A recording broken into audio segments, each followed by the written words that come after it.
Welcome to APNAO Conversations. Thank you for connecting with us today. My name is Ganta. Now, COVID-19 situation has changed our world drastically. Do we realize that it has impacted our children's world as well? On APNAO Conversations, we will be discussing some of the issues that are affecting children.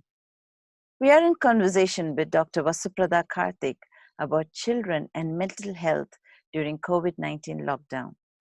Dr. Vasupradha is a counselor and psychotherapist, certified from Switzerland in anthroposophic, and is now the core faculty of national training and a member of international board.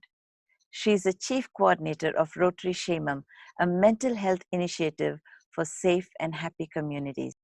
Thanks, Pearl, for having me here. You are a specialist in especially with dealing with mental health of children.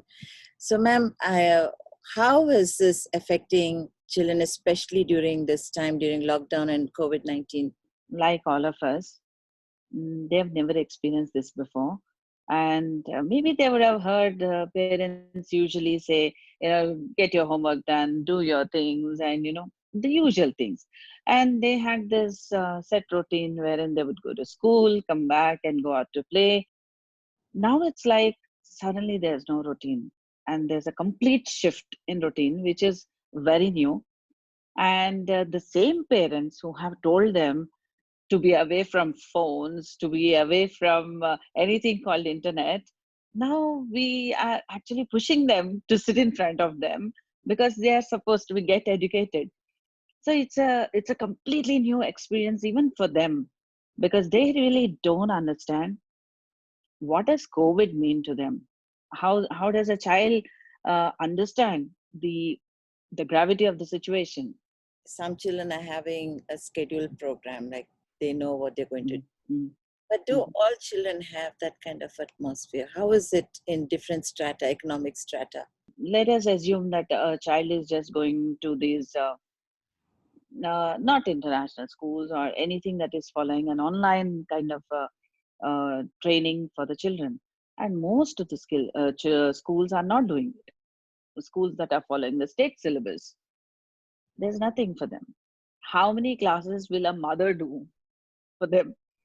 So they are really having I think, really the tough time, because we are not allowing them to go out, nor are we keeping them, giving them any productive work. So what's happening is, yes, I think most of the children are ending up sitting in front of TV. Difficulties that children are facing, especially like being confined into a house setting. One, there is boredom. The next is that they're also angry. Really, it's so difficult to confine a child's energy. I mean, if an adult who's not going to work outside is feeling very restless, imagine what a child would feel. Now, children are also getting afraid because they don't know what it is. So this is where I think the responsibility of the parents in terms of what kind of information is coming into the household. Now, my son wakes up and he asks, "Oh, mom, did Corona go away?" So you can actually see that, right? They're thinking like it's like a Corona monster.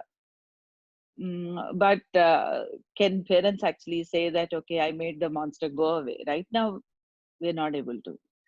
One, there is a confusion, there's fear. The same things that adults are experiencing, children experience that much more, because they really do not have filters, nor do they have the discretion to throw out some information. So how do we explain the situation to a child? So maybe it's a good idea to tell children about how penicillin was invented. Before that, what happened? You can tell that as a story, that there was something once upon a time that happened, and then this particular medicine was invented. So we have a way out. So we tell them with facts as to how certain things happened before in history, in the history of mankind, or in the history of evolution of health, disease and medical inventions, we have to give them some facts. Children actually respond fantastically well to facts. We tell them just like, okay, this happened in that so and so year, but then there was this medicine that came into, it was discovered. And then, yes, people are now responding. How do they exhibit resilience? They don't keep everything too strongly in their memories more often than not.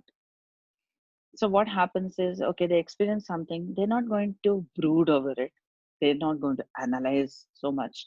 So that makes it like every day is a fresh day.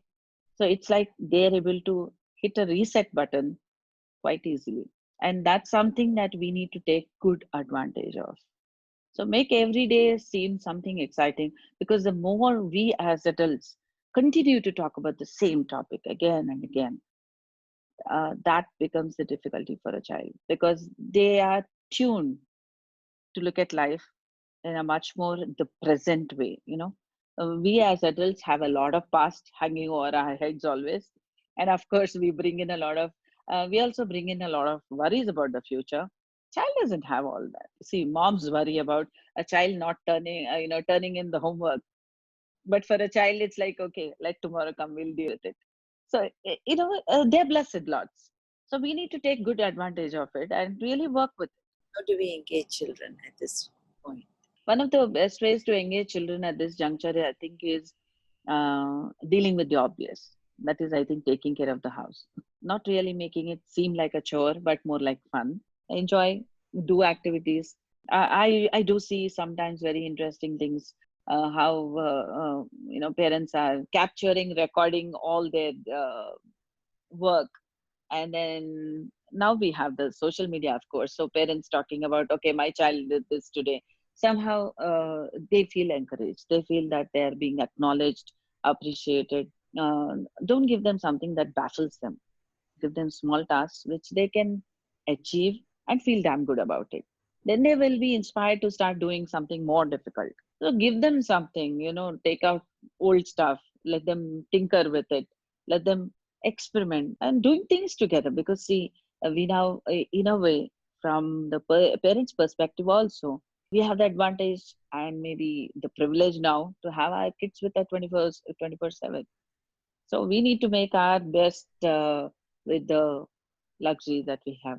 Is there a message or something that it's burning within you to convey to people? Take a positive step towards everything that we're doing. And it starts at home. Everything starts at home. And right now, each one's world seriously is restricted to home. So let's make good use of it. And I'm sure something positive will emerge, and at the right time, right place. Thank you, Doctor, for sharing such important insights with us. And truly, children are facing several issues, especially during this lockdown period. They have their questions and their doubt, but good to know that they are resilient and they are willing to reset their button. And we need to encourage them. We need to have these conversations with them. Talk to other parents, talk to children in homes, and talk to the caregivers, and let them know that this is a situation that will pass away and we will find a way out. And there is always a way out in every situation. Children need to know that they can face it. This is a good time to make them courageous, make them resilient, make them understand that they can face situations. And also, I think it's important to teach them to be thankful. I'm doing that with my own kids. We are thankful to God, thankful for life, thankful for everything that we have. And there's still so much more we can share with others.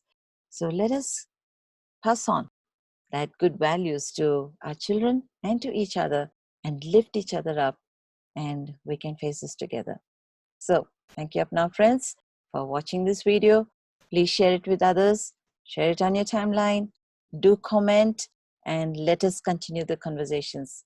Until next time, this is Pearl Ganta from APNAO.